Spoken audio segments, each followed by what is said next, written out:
kasih untuk anugerah-Mu sore hari ini. Itu anugerah yang besar dan cukup buat hidup kami.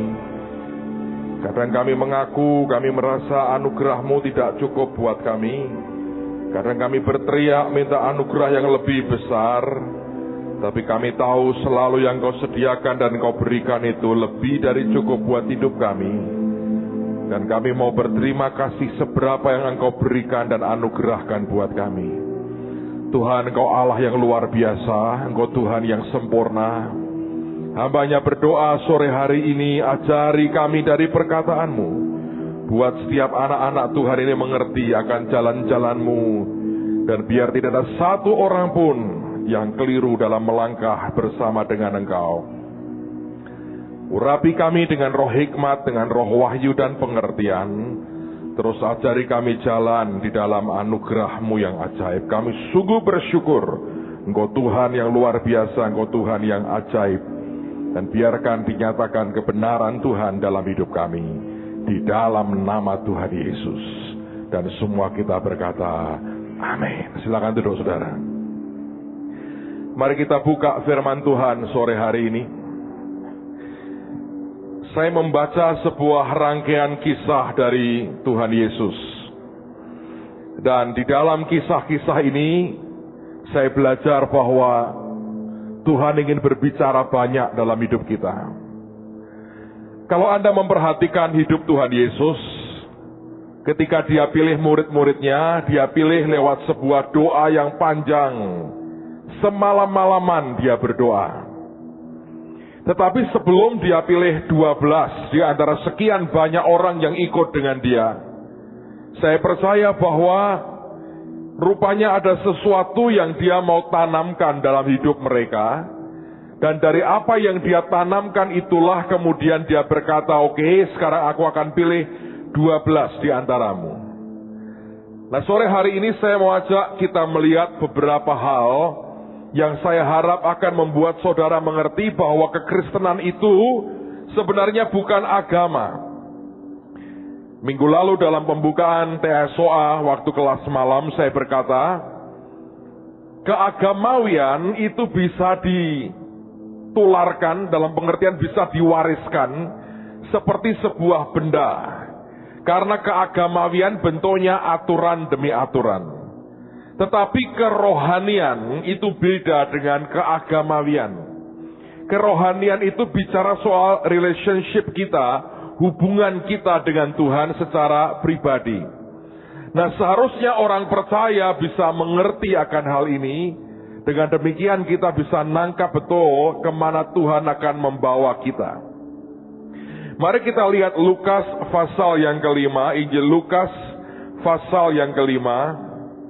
Ayat yang ke-27 mulai, kita akan baca cukup banyak ayat, tapi kita akan lihat bagian per bagian, supaya Anda bisa menangkap. Kita mau lihat, saya mau tunggu sampai seberapa Tuhan akan membawa kita.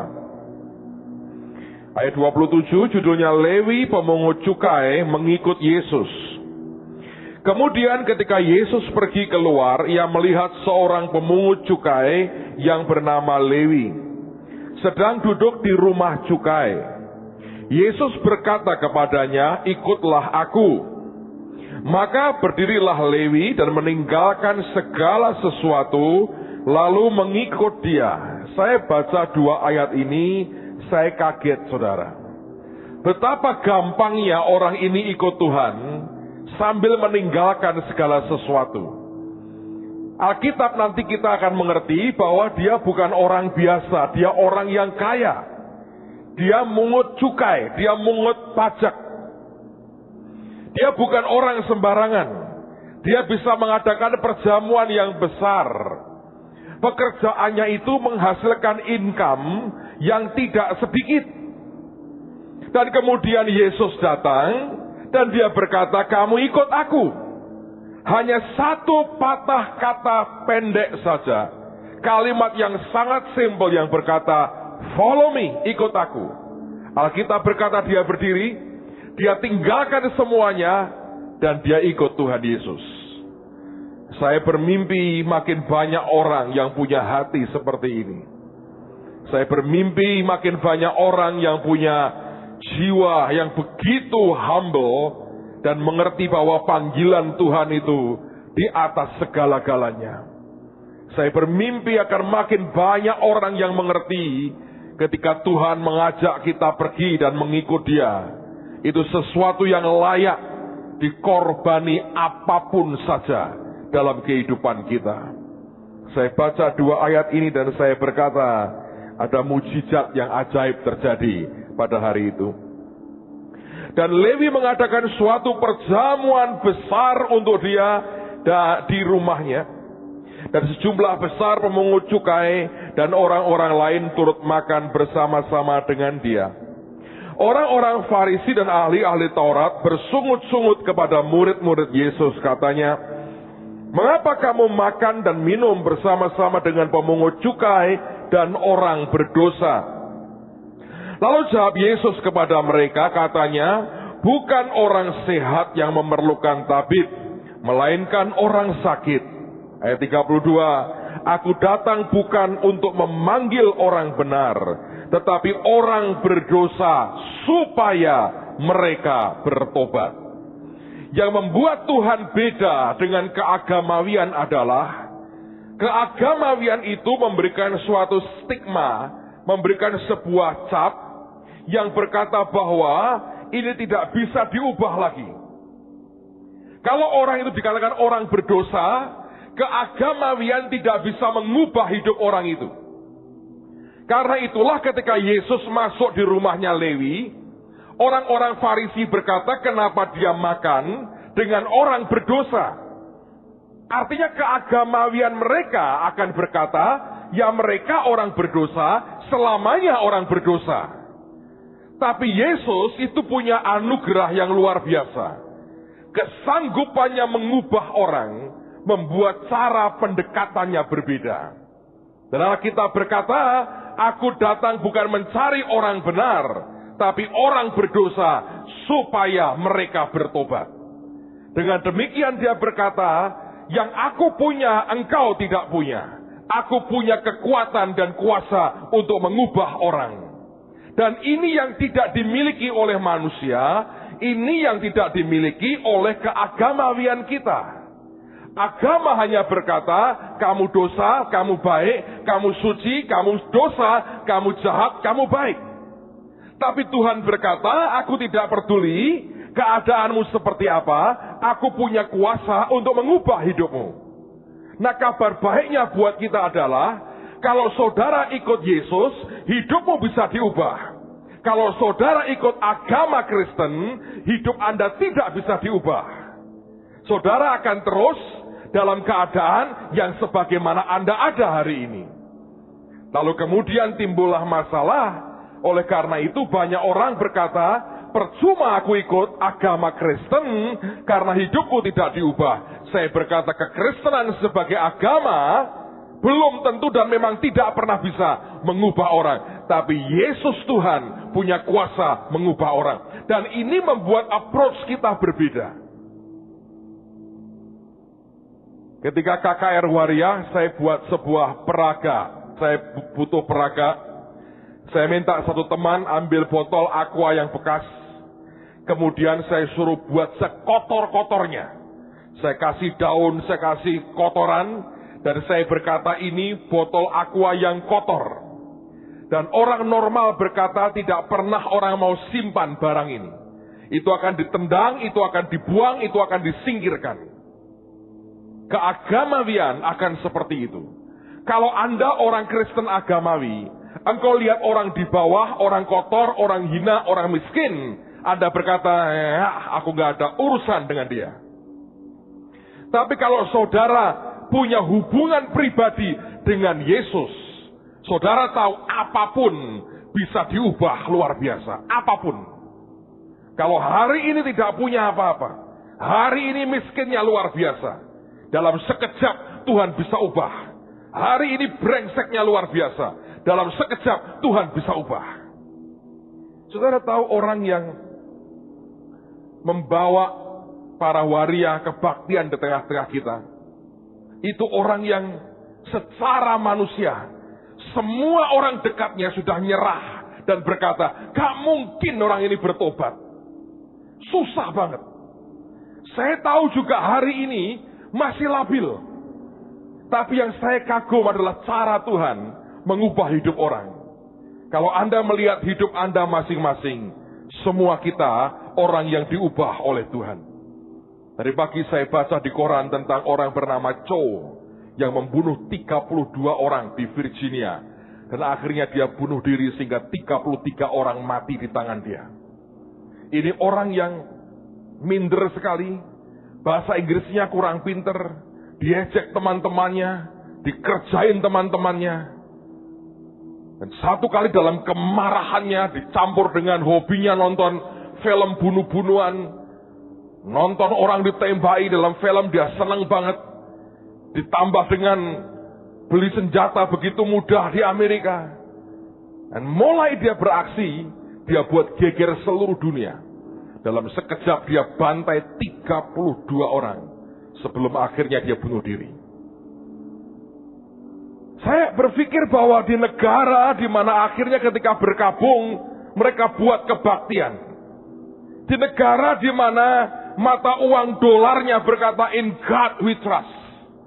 Tapi kalau kita hanya bicara soal keagamawian, tidak ngubah orang. Tapi kalau Anda bertemu dengan Yesus, perubahan akan terjadi. Siapa yang tahu bahwa Anda sedang mengalami perubahan hidup dari Tuhan? Angkat tangan saudara. Kalau Anda tidak sedang diubah, saudara orang paling malang di dunia loh. Karena hidupmu lagi mau dibawa dalam sebuah kekacauan yang mengerikan sekali. Kabar baiknya adalah keagamawian tidak bisa mengubah, tapi Yesus sanggup mengubah kita. Itu saja saudara, itu saja. Anda pegang baik-baik.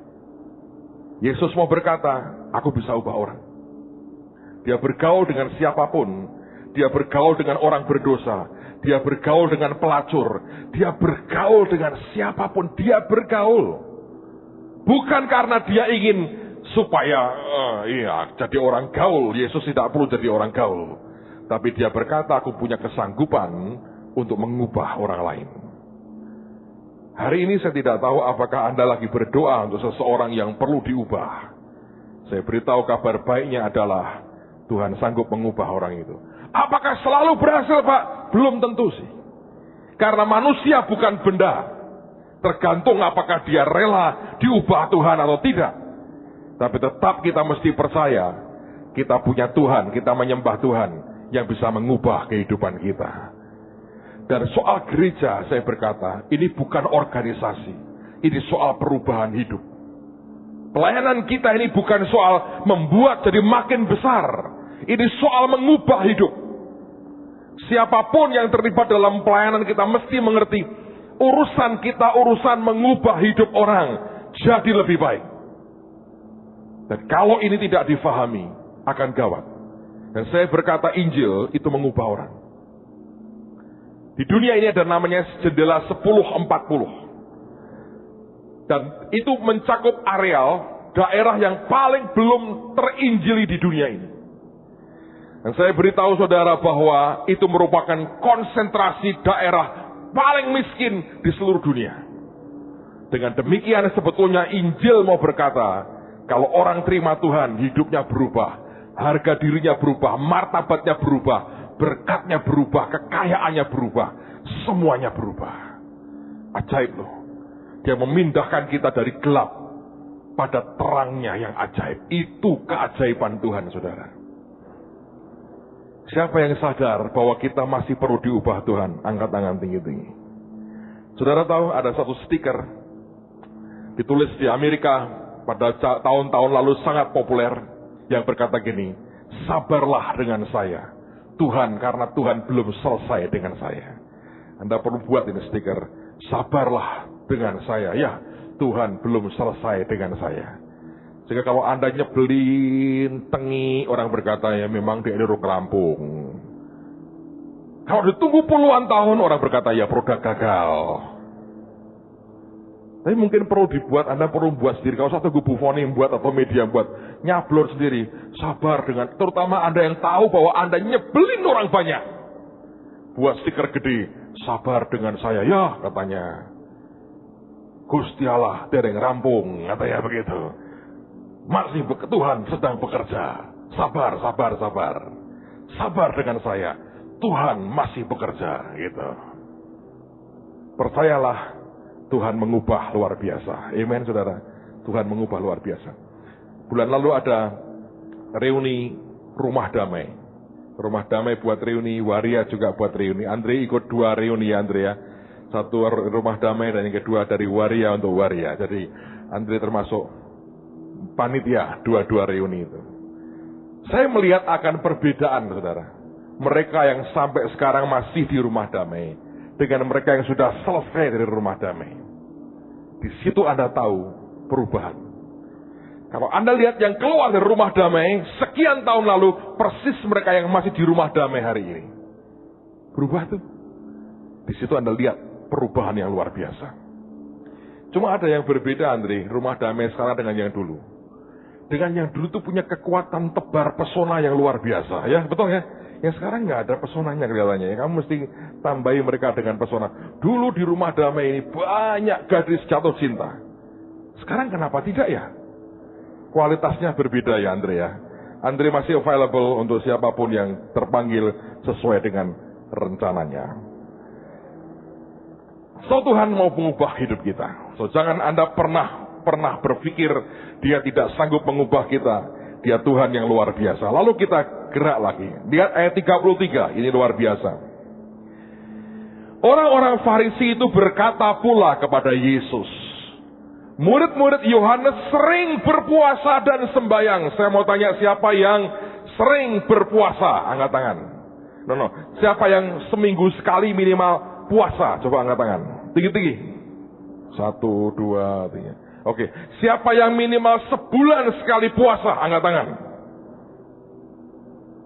Tinggi-tinggi lah. Siapa yang dalam 3 bulan terakhir ini pernah puasa? Angkat tangan. Siapa yang dalam setahun terakhir ini pernah puasa? Angkat tangan. Siapa yang dalam setahun ini terus terang Pak, saya belum pernah puasa? Angkat tangan tinggi-tinggi. Anda juaranya saudara. Orang Farisi tanya dengan murid-murid Yesus kepada Yesus. Murid-murid Yohanes sering berpuasa dan sembahyang. Siapa yang tiap hari berdoa? Angkat tangan tinggi-tinggi. Lumayan. Tidak terlalu jahat banget kalau begitu. Demikian juga murid-murid orang Farisi. Tetapi murid-muridmu makan dan minum. Sama dengan Anda. Jadi Anda termasuk murid Yesus kan? Hebat toh? Hebat kan? Kelihatannya. Nah, apakah tanda bahwa kalau Anda murid Tuhan itu suka makan minum? Mungkin. Karena waktu Yesus sebelum mati pun foto bersama di meja makan, ya toh? Difoto oleh Leonardo da Vinci memang. Foto bersama di meja makan. Dan Yudas dengan keren tunjukin duitnya, pamer. Tapi lihat apa yang dikatakan. Jawab Yesus kepada mereka, dapatkah sahabat mempelai laki-laki disuruh berpuasa sedang mempelai itu bersama mereka? Tetapi akan datang waktunya apabila mempelai itu diambil dari mereka. Pada waktu itulah mereka akan apa? Berpuasa. Tuhan mau ngomong begini, ini ada 2 macam. Kalau kamu hidup berdasarkan keagamawian, puasa dan sembahyangmu berdasarkan aturan. Tetapi kalau engkau ikut aku berdasarkan persahabatan, doa dan puasamu tetap ada. Tapi pada waktunya. Tidak berarti bahwa Anda melakukan lebih kecil dari yang orang-orang buat. Belum tentu. Saya mendengar ada orang-orang yang digerakkan Tuhan puasa 40 hari 40 malam. Hanya minum. Itu diet habis-habisan. Ada yang puasa 3 hari. Tiba-tiba Tuhan gerakkan dia puasa beberapa hari. Tengah malam dibangunkan dan berkata, besok puasa. Ada itu. Tapi tidak dikerjakan berdasarkan aturan. Makanya kalau Anda tanya sama saya, Pak, orang puasa itu sebulan berapa kali? Tidak ada aturannya. Kenapa? Karena kekristenan sebetulnya dasarnya adalah hubungan, friendship, persahabatan. Dan Tuhan mau berkata begini, kalau engkau bersahabat dengan aku, kamu akan juga tahu kapan waktunya kamu puasa, kapan waktunya kamu makan dan minum. Ya Pak, saya makan terus. Kamu tidak kenal waktunya kapan kamu puasa. Anda belum bersahabat dengan Tuhan. Jangan terlalu GR berkata, lah kita kan pengikut Yesus. Dia mau cari teman. Dia mau cari sahabat. Persahabatan itu membuat Anda kenal akan heartbeatnya, detak jantungnya. Aturan itu baik. Tapi aturan dengan persahabatan, relationship, itu beda. Saya beri contoh begini. Kalau Anda punya sopir, boleh nggak sopirmu masuk kamar tidurmu?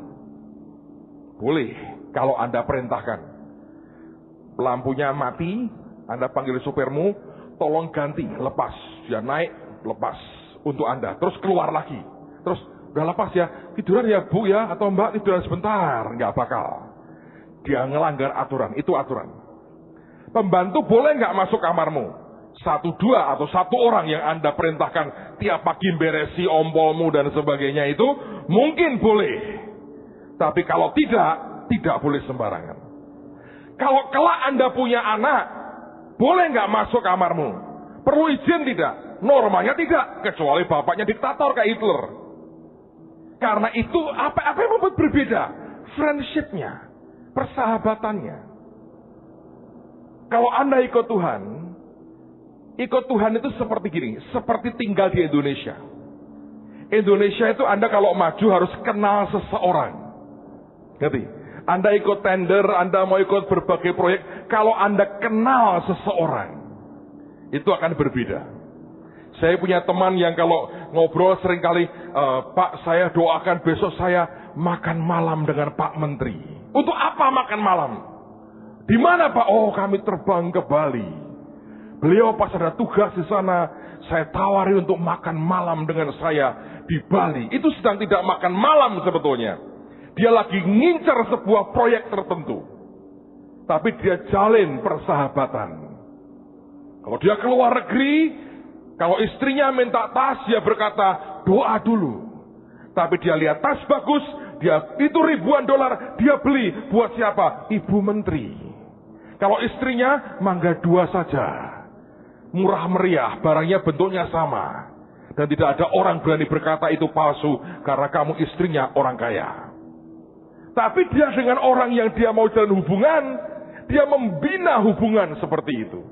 Nah apa keuntungannya? Kemudahan. Dia berkata mereka ini sahabatku. Mereka ngerti nanti ada waktunya. Tapi mereka sahabat. Ketika mereka masih dengan aku, mereka makan minum dengan aku. Mereka ngerti nanti ada waktunya. Sahabat tahu waktunya. Sahabat tahu yang dimaui sahabatnya. Dan Tuhan sebetulnya ingin kekristenan kita itu dasarnya adalah karena friendship, persahabatan dengan Tuhan. Saya masih ingat sekian tahun lalu kami keluarga ke Amerika. Ada teman yang punya rumah di Beverly Hills. Anda pernah dengar Beverly Hills? Itu kompleks mewah sekali. Sebelah depannya dia miring sedikit, itu tinggal Sylvester Stallone. Bapak pernah lihat rumahnya? Temboknya saya pernah lihat. Karena semua temboknya tinggi-tinggi. Untuk masuk ke sana ada security check-nya. Itu kompleks Bukit Beverly Hills. Mewah sekali. Saya masuk ke rumah teman saya. Dia undang saya dan dia berkata gini. Yang jaga ngomong gini, Pak minta maaf. Bapak lagi keluar sebentar tadi pesan. Kalau Bapak sudah nyampe disuruh tunggu. Bapak pulang 1/4 jam lagi. Lalu saya ngomong sama anak-anak saya. Ini rumah orang kaya. Semua tahu ini rumah orang kaya. Samuel anak saya itu ngerti betul ini rumah orang kaya atau rumah orang sangat kaya, dia ngerti betul. Dia masuk ke sana. Nah, saudara harus ngerti. Ini yang terjadi. Saya duduk di ruang tamu, di sana ada halaman luas, punya anjing yang lucu, ada kolam renangnya di sana. Dia bilang ini dulu senator siapa tinggal di sini, terus wakil presiden siapa tinggal di situ dan sebagainya itu. Nanti kalau Anda di situ nunjuk itu rumah orang terkenal gitu. Rumah saya agak nikung sedikit, yang paling bagus di sana kalau Anda nanti sempat mampir. Lagi akan dibeli sebentar lagi. Lalu kemudian ya saya kan biasa, ini teman saya lama, saya kenal dia 20 tahun, saudara. Saya tahu dia orang kaya, tapi kan hubungan saya dengan dia bukan berdasarkan duitnya dia berapa, duit gua berapa. Kalau diadu pasti menang saya lah soal duitnya toh. Dia pasti nggak, di dompetnya coba dibuka lah, pasti duitnya banyak saya, dia nggak bawa uang cash banyak. Saya lebih banyak bawa uang cash, jadi pasti di dompet duit saya lebih banyak dari dia. Di bank, nah nanti kita ngomong lain lagi lah. Tapi soal di dompet kan pasti duit saya lebih banyak. Duit Anda mungkin lebih banyak dari dia. Anda lebih komplit lah, bayar parkir bisa, dia mungkin tidak punya uang untuk bayar parkir, nggak punya.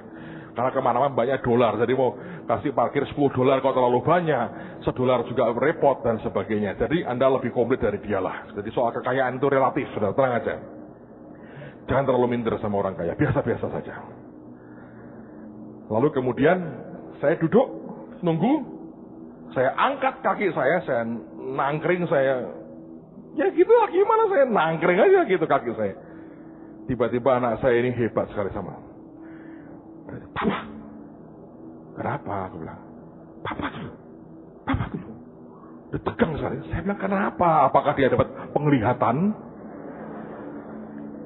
Zaman itu belum lihat sih dia. Apakah dia dapat vision? Apakah ada malaikat sedang bergerak? Atau iblis menyerang? Saya bilang, kenapa? Kan sopan, Pak. Turunkan kakinya. Loh, sejak kapan anak saya ngerti kaki diangkat begini tidak sopan? Sejak dia tahu ini rumah orang kaya, ini harus terhormat. Betul nggak sikapnya, saudara? Betul sih. Bagus sih. Tapi kenapa saya tidak begini? Karena lagi tidak minta duit sama dia. Dan saya nggak pernah minta duit sama dia. Tapi saya mau berkata, dia minta-minta saya kunjungi. Jadi saya datang, ini orang yang ditunggu-tunggu sama dia. Dia happy banget saya kunjungi. Saya berkata, ya kalau apa salahnya saya ngangkat kaki begini? Karena kita kenal lama 20 tahun. Friendship aja. Nggak minta apa-apa sih. Friendship. Kalau Anda nggak punya friendship, Anda akan mules masuk rumahnya dia. Karena, wow. Saudara bisa ngerti nggak? Sama. Anda tahu zaman Pak Harto dulu? Ada satu orang hebat sekali. Banyak orang. Itu temennya Pak Harto. Itu konon ceritanya ya. Menteri Jenderal mau ngadep di luar, di cendana tuh antri. Ini orang satu. Biasa. Teman bapak ketika masih muda di Semarang. Kalau ngomong datang, Harto. Gila, orang berkata, Bapak, menurut instruksi Bapak Presiden, menurut petunjuk Bapak Presiden, menteri ketemu aja, Bapak. Dia bilang, Harto. Friendship. Dan beliau juga nggak marah tuh. Karena teman. Urusan gampang. Friendship itu memberi banyak hal yang berbeda. Dengan Tuhan juga sama. Kalau Anda jalan hubungan dengan Tuhan dengan formal, nggak sembahyang begini. Bapak, itu Bapak pun roto merinding. Banyak orang itu kaduh.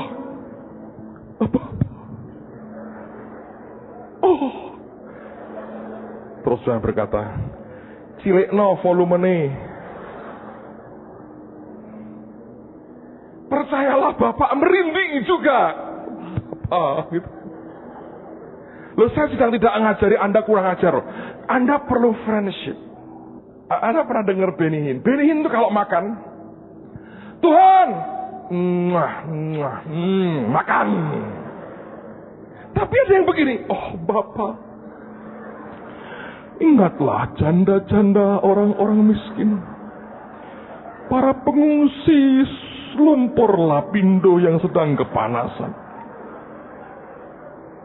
Tolonglah mereka yang di gunung-gunung berapi yang mau jeblok. My God, itu salah adem panganan nih. Friendship bukan begitu. Saya nggak ngajari Anda kurang ajar. Kalau hari ini Anda kurang ajar, Bapak itu mati boh ya, saudara ya. Yang saya mau katakan, Anda mesti hubungan dengan Tuhan itu based on friendship. Saudara mesti mendekat ke Dia. Ajak ngobrol Tuhanmu. Ngertiin hatinya. Nanti banyak hal akan jauh lebih mudah. Tidak berarti engkau tidak bayar harganya. Oh iya. Tapi saudara mesti nangkep bener. Dia tuh maunya apa? Tidak selamanya lalu kemudian problemmu cepat selesai. Belum tentu juga, kadang-kadang malah lama itu. Lazarus tuh yang dikasih sakit sengaja dia. Ben mati sih lah, ben bosok. Tapi bagus. Itu cara mikirnya dia memang kadang-kadang aneh. Tapi kekristenan kalau dasarnya itu friendship. Anda bersahabat dengan Tuhan. Ada lagunya tuh. Yesus apa? Sahabatku. Sampai di surga nanti. Nah, bagusan. Ini sahabat. Dia berkata, aku tidak panggil kamu lagi hamba tapi sahabat. Tuhan mau itu friendship. Nah kita kalau sembahyang formal banget. Makanya banyak kecelakaan akibat doa, saudara. Di mobil merem soalnya. Saudara ngerti ajaibnya Tuhan itu ya. Anda bisa anytime. Dalam keadaan apapun, ngomong aja ke Dia. Apakah selalu akan dijawab, Pak? Belum tentu. Ini pengalaman nih saya. Setiap kali saat-saat paling kuat, saya tahu saya nembus hatinya Tuhan. Ngomong dengan Dia dari hati ke hati. Hampir selalu tidak ada jawaban. Tapi saya nggak peduli. Dia ngerti yang saya omongin. Dan Dia pasti bertindak dengan caranya sendiri. Amen, saudara.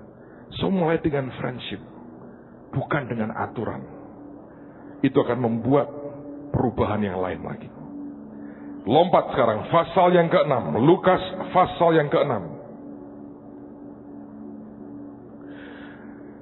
Pada suatu hari Sabat, ketika Yesus berjalan di ladang gandum, murid-muridnya memetik bulir-bulir gandum dan memakannya sementara mereka menggisarnya dengan tangannya. Tetapi beberapa orang Farisi berkata, mengapa kamu berbuat sesuatu yang tidak diperbolehkan pada hari Sabat? Lalu Yesus menjawab mereka, tidakkah kamu baca apa yang dilakukan oleh Daud ketika ia dan mereka yang mengikutinya lapar? Bagaimana ia masuk ke dalam rumah Allah dan mengambil roti sajian, lalu memakannya dan memberikannya kepada pengikut-pengikutnya? Padahal roti itu tidak boleh dimakan kecuali oleh imam-imam. Kata Yesus sekali kepada mereka, Anak Manusia adalah Tuhan atas hari Sabat. Yang ketiga dia ngomong soal Daud. Sebuah peraturan yang dilanggar oleh murid-muridnya. Dan dia benarkan. Dan dia gawatnya membenarkan yang Daud buat. Dia kan mengutip larangan. Itu roti hanya boleh dimakan oleh imam.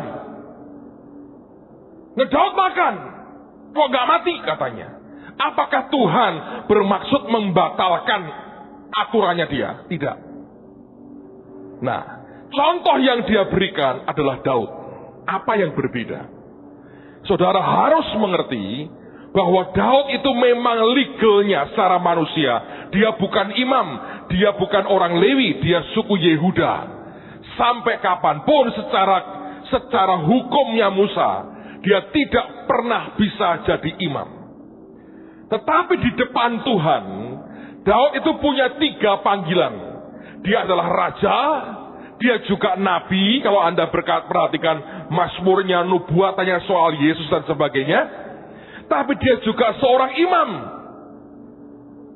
Nah, Daud ini beda.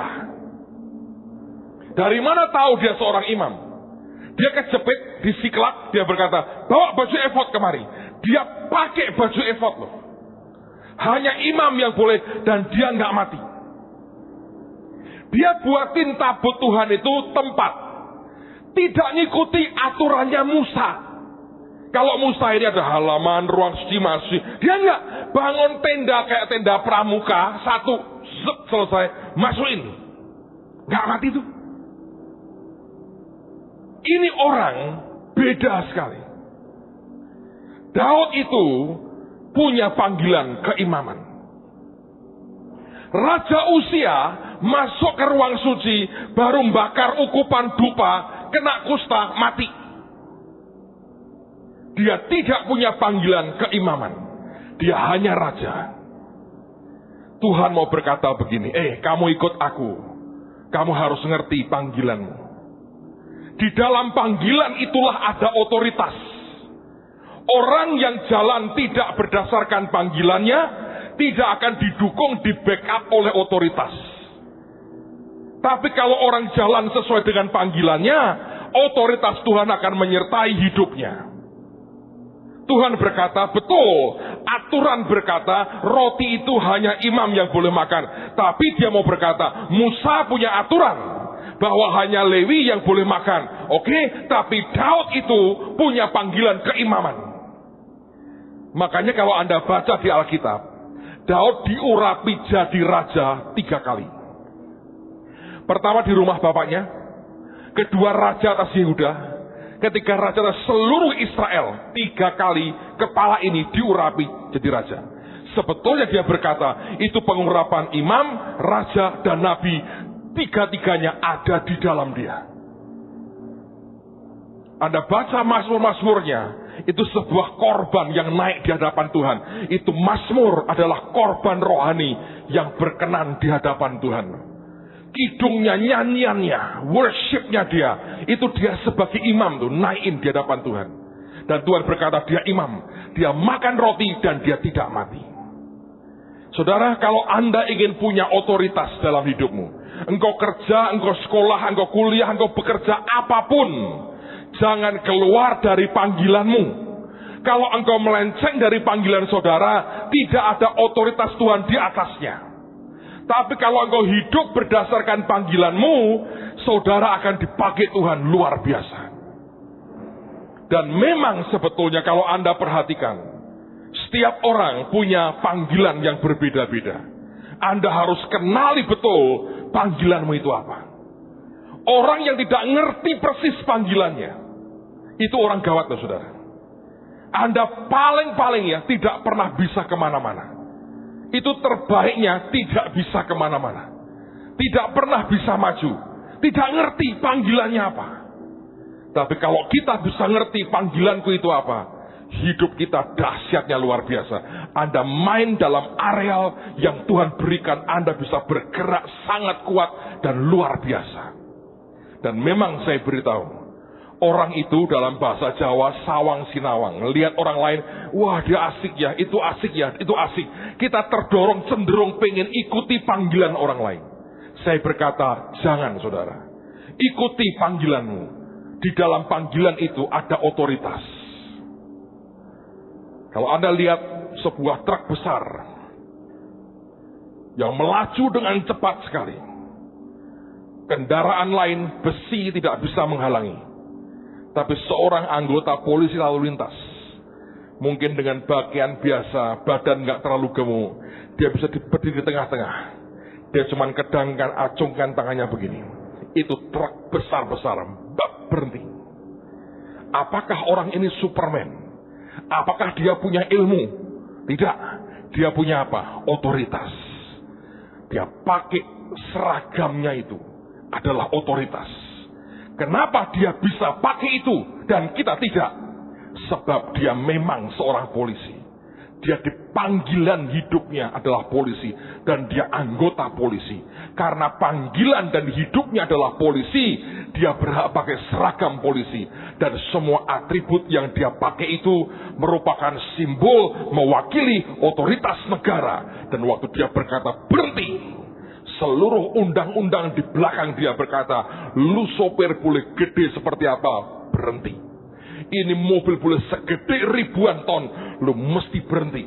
Kalau ditabrak Pak, mati itu polisi. Tapi orang toh rem juga tunduk oleh satu orang polisi.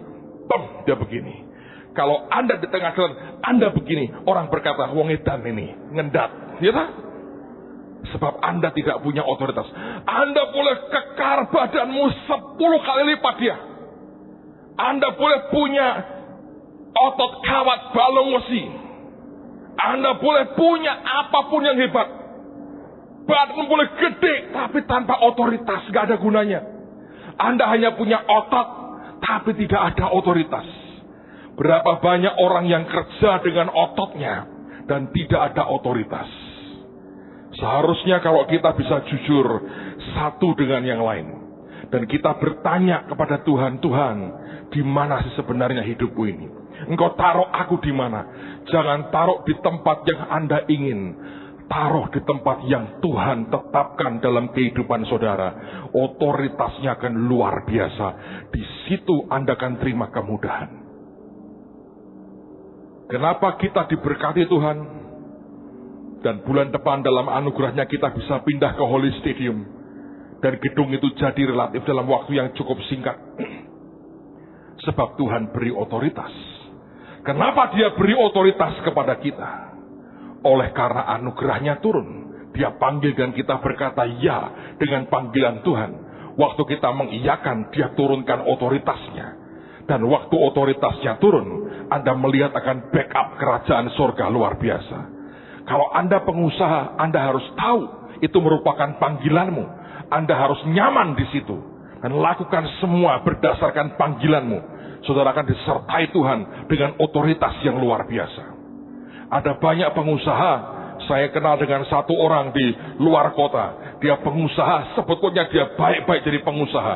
Dia main-main gereja, begini-begini dalam waktu singkat habis semuanya. Dia main di areal yang bukan bagiannya. Jangan main di luar areal otoritasmu. Main dalam otoritas yang Tuhan tetapkan dalam kehidupan kita. Paulus berkata, aku tidak akan pernah melewati garis batas yang ditetapkan bagiku. Dia tahu aturannya, dia tahu akan di mana dia mesti berhenti. Dan tidak crossing the line. Dia tidak terabas akan garis yang Tuhan tetapkan dalam hidupnya.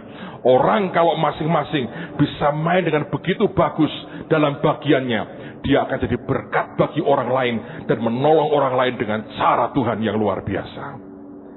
Anda masih SMA mungkin atau sudah mulai kuliah, sudah waktunya terus berdoa tiap hari. Tuhan, tunjukkan di mana callingku sebetulnya.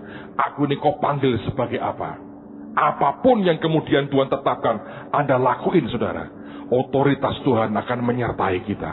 Tapi masalahnya seringkali kita bahkan tidak tahu kita ini suruh ngapain. Itu yang gawat. Makanya Anda perlu friendship dengan Tuhan. Bergaul dengan Tuhan. Ngertiin maunya dia. Saya masih ingat sekian tahun yang lalu. Ada seorang hamba Tuhan kumpulin kami lagi ngobrol. Tanya tentang panggilan masing-masing. Dan dia tanya, kamu panggilannya apa? Kamu apa? Kamu apa? Sampai satu orang tanya, kamu apa? Oh, saya lagi buat proposal dengan Tuhan. Mengajukan usul. Panggilan kok ngajuin usul? Saya beritahu sampai hari ini. Kalau ketemu saya, Pak Agung saya ada usul nih. Lah, loh proposalmu durung barbar. Tak rubah kok, tiap tahun tak rubah katanya. Mana yang jadi? Tidak ada. Karena isinya Pak proposal tiap hari. Artinya lebih baik berkata, doakan saya. Aku tidak tahu Tuhan maunya apa. Itu lebih gentle, lebih rendah hati, lebih cepat penyelesaian masalahnya. Tapi seringkali kita tidak pernah mau itu kan. Kita maunya hanya muter ke arah yang akhirnya membawa pada masalah dalam kehidupan kita. Yang terakhir, lihat pada pasal yang ke-6, mulai ayat yang ke-6. Pada suatu kali, pada suatu hari Sabat lain, ini soal Sabat terus saudara. Yesus masuk ke rumah ibadat. Sabat itu kan mestinya orang dengan Tuhan bisa rest, nikmati Tuhan. Tapi geger terus. Saudara, saya ini lihat Tuhan itu gini saudara ya. Coba perhatiin. Mungkin kalimat saya nggak terlalu cocok, tapi saya pikir ada benernya. Tanda petik nih ya. Yesus itu punya keisengan tersendiri. Dia itu, Anda perhatiin ya. Yang ditolong, yang dikotbahi, yang diajari, semua itu orang di bawah. Kalau ketemu ahli Taurat, orang Farisi, imam, itu dikerjain saudara. Dan dia iseng, sengaja. Dia itu sengaja, berkali-kali sengaja diprovok, ngamuk, terus diomongin, jatuhin, das, tinggal pergi, provok lagi. Ada sesuatu yang membuat gerah di hati Tuhan. Apa itu? Keagamawian. Dan menurut saya, musuh terbesar kita adalah roh agamawi sebenarnya. Lihat cerita ini, Anda kan tahu yang saya maksudkan. Pada suatu hari Sabat lain, Yesus masuk ke rumah ibadat lalu mengajar. Di situ ada seorang yang mati tangan kanannya. Ahli-ahli Taurat dan orang-orang Farisi mengamat-amati Yesus. Kalau ia menyembuhkan orang pada hari Sabat supaya mereka dapat alasan untuk mempersalahkan dia. Loh, hari Sabat itu malah golek dosa, cari dosanya orang lain. Tetapi ia mengetahui pikiran mereka. Lalu, kalau orang itu ngerti, oh si A mikirnya begitu. Ya kalau kita orang baik, ora usah sengaja lah, jar kiwai, kita menghindar. Tapi Tuhan itu sengaja. Lalu berkata kepada orang yang mati tangannya itu, bangunlah dan berdirilah di tengah. Maka bangunlah orang itu dan berdiri. Lalu Yesus berkata kepada mereka, aku bertanya kepada kamu, manakah yang diperbolehkan pada hari Sabat, berbuat baik atau berbuat jahat, menyelamatkan nyawa orang atau membinasakannya? Sesudah itu ia memandang sekeliling kepada mereka semua lalu berkata kepada orang sakit itu, ulurkanlah tanganmu. Orang itu berbuat demikian dan sembuhlah tangannya. Ayat 11. Nah, orang kalau kalah terus, lama-lama kalap, saudara. Karena mereka nggak pernah bisa jebak Tuhan tuh. Kalah terus, bantah-bantahan kalah terus. Akhirnya hanya diganti P, kalap, saudara. Ayat 11. Maka meluaplah amarah mereka. Lalu mereka berunding. Apakah yang akan mereka lakukan terhadap Yesus? Akhirnya diapain? Salibin, saudara. Anda lihat cara Tuhan itu ya. Dan dia mau berkata begini.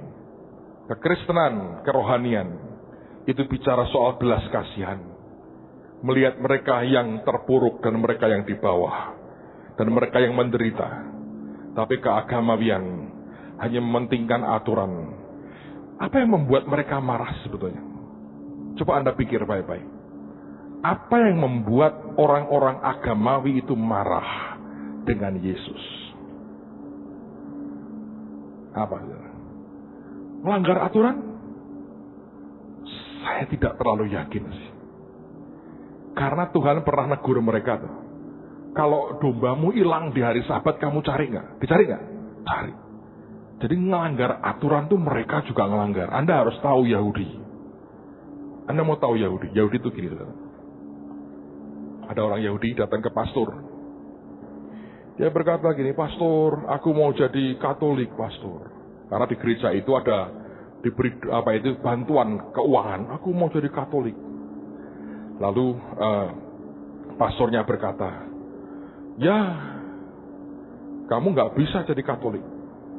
Karena di gereja kami ini, di ordo kami ini ada aturan.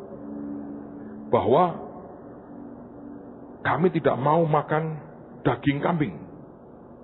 Kami ngajari orang untuk makan ikan. Nah, kalau kamu percaya kepada kami, Kami nolong orang Katolik yang miskin. Orang miskin nggak bisa beli kambing. Orang miskin belinya ikan. Jadi kalau kamu betul-betul Katolik yang miskin, baru kami tolong. Iya pastor, aku ini miskin. Aku mau jadi Katolik yang miskin.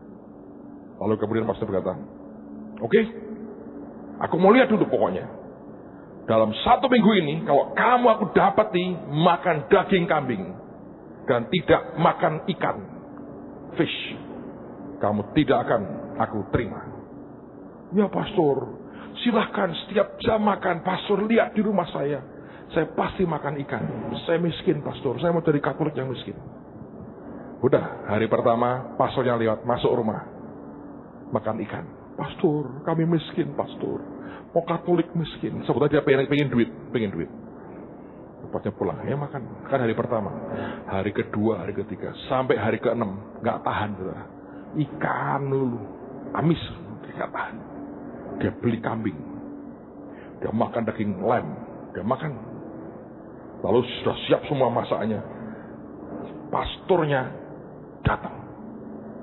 Begitu pastor datang, dia berdoa cepat-cepat. Tuhan, dengan ini aku baptiskan kambing menjadi ikan hari ini.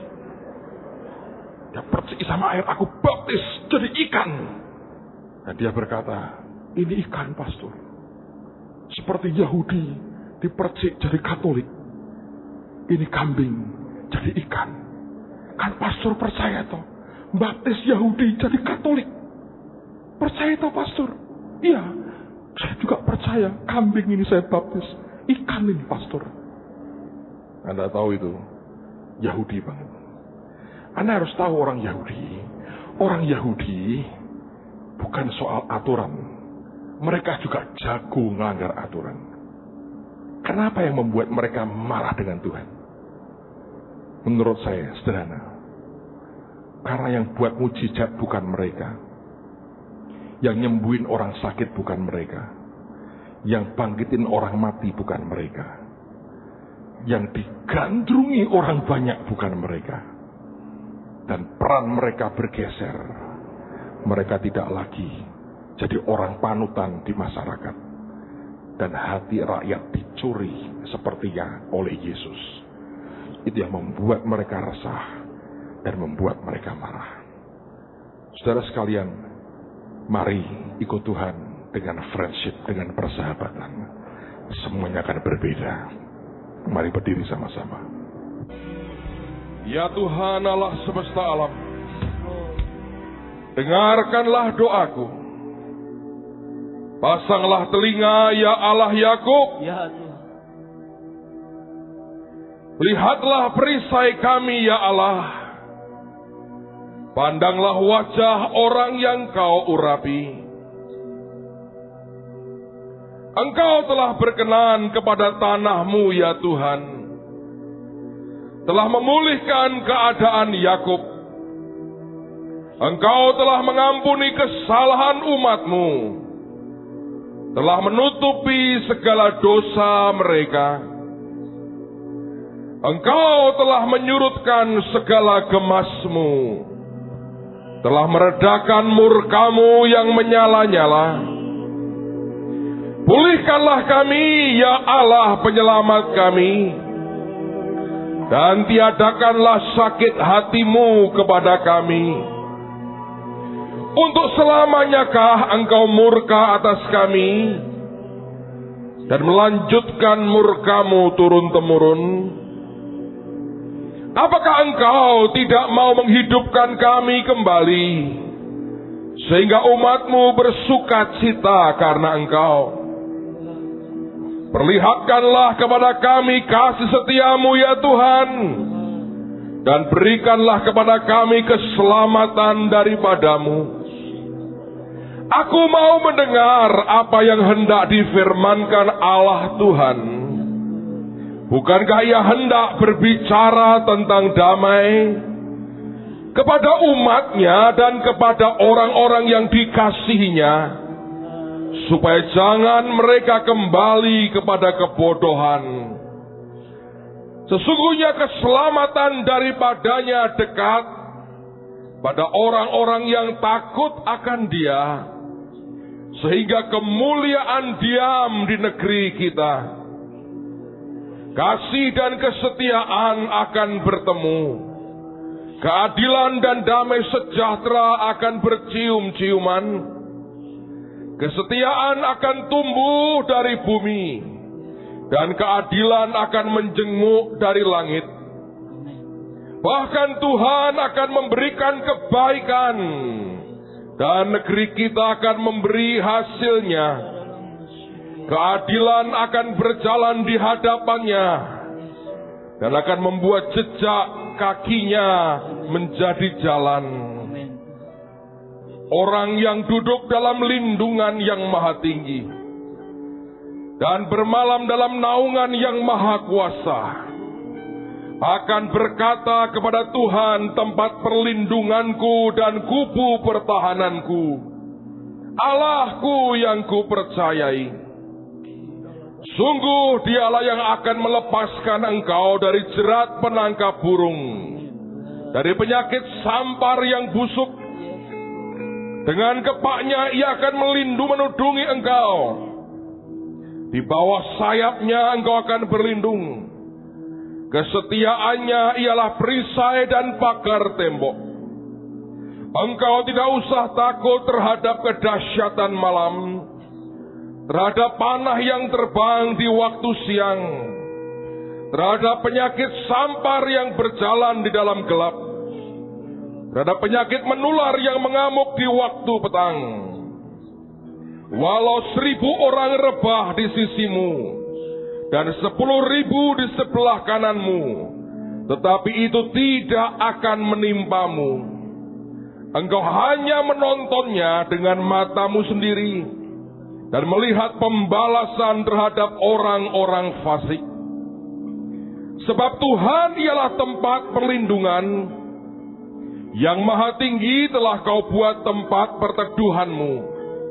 Malapetaka tidak akan menimpa kamu, dan tulah tidak akan mendekat kepada kemahmu.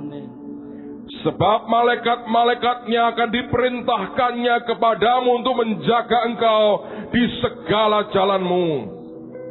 Mereka akan menatang engkau di atas tangannya, supaya kakimu jangan terantuk kepada batu. Singa dan ular tedung akan kau langkai. Engkau akan menginjak anak singa dan ular naga. Sungguh hatinya melekat kepadaku, maka aku akan meluputkannya. Aku akan membentenginya sebab ia mengenal namaku. Bila ia berseru kepadaku, aku akan menjawab.